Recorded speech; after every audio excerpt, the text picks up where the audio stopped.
Welcome to Cut to the Chase, the show designed for buyers and vendors to give clarity to win in real estate. Davis, today we're talking why you shouldn't perhaps hire a hobby agent, a part-timer or Well, logic. Logic. So you're saying, okay, maybe you go to the barber that's, it's a hobby barber, but you wouldn't get a heart operation from a part-time surgeon. That's what you're saying, right? Well, it's exactly that, and I think more and more so the days of listing or dealing with an auntie's friend or a first-timer in the market, you've got to hire a professional because it can cost you so much money. Hobby agents, one-man bands, what happens when they're sick? Things happen in life, things go down. You've got to have a team that's of specialists that can sell your home or help you buy a home, right? The days of hobby agents are well and truly gone.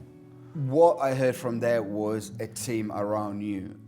I know that when I go to my lawyer, yes, I speak to my executive assistant, the lawyer's doing the signing, and then there's going to be someone else doing something else. Correct. I know when I go and get my coffee that there is a barista, but there is a chef in the kitchen that prepares my scrambled eggs, right? Yeah. And then there is a waiter that serves you the drink. I know that on the plane, the captain flies the plane, the flight assistants welcome you, make you feel comfortable, and gives you a pleasant experience, and the bag man chucks the bags under the plane. Yeah. So you saying that in these markets, in this day and age, you need more?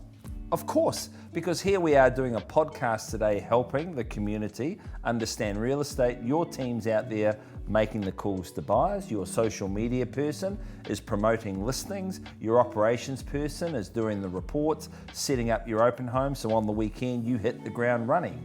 You're not a hobby agent.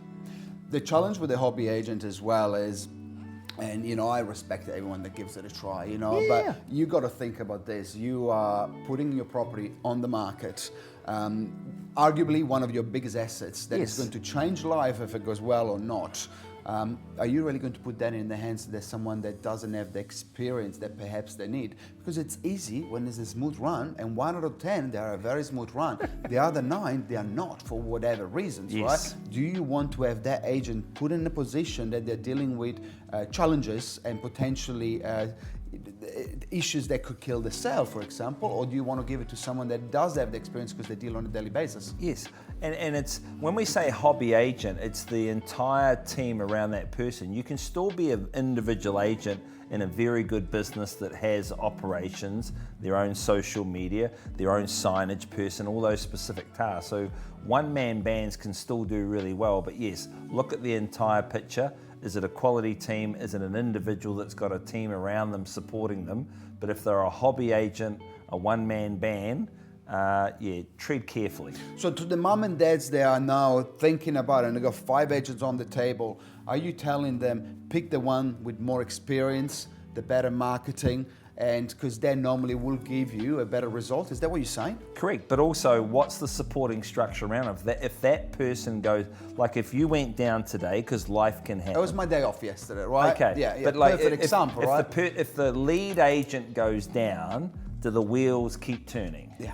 And if they do, great. Yeah. And if they don't, then that's risky is what I'm saying. Cut to the chase. Again, thanks for liking, sharing, subscribing. If you've got any questions, fire them through.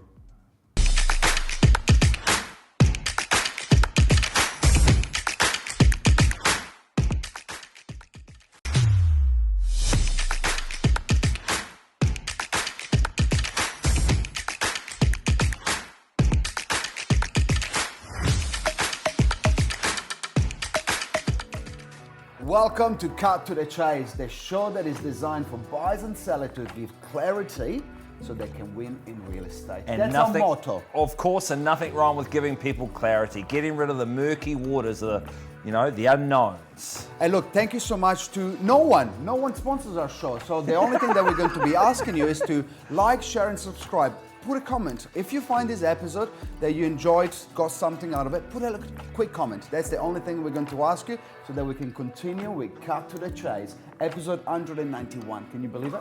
Yeah, no, but yes. But let's cut to the chase. Today we're talking about AI. It's something that we probably will be talking over and over again. Because a lot of people are using it. I'm seeing them pulling out their phones. But the question is, can AI do a better job than an agent because a lot of vendors and a lot of buyers aren't using them to get an opinion. And that's very much what it's for, is to get an additional opinion as a part of the holistic puzzle of what you think and what's your understanding around the market. Because we're all navigating, and I was talking to you before, right? I'm looking for a new digital marketing company, social media, and I was interviewing 3 of them. And when I was interviewing the 3 of them, I very much had a realization moment.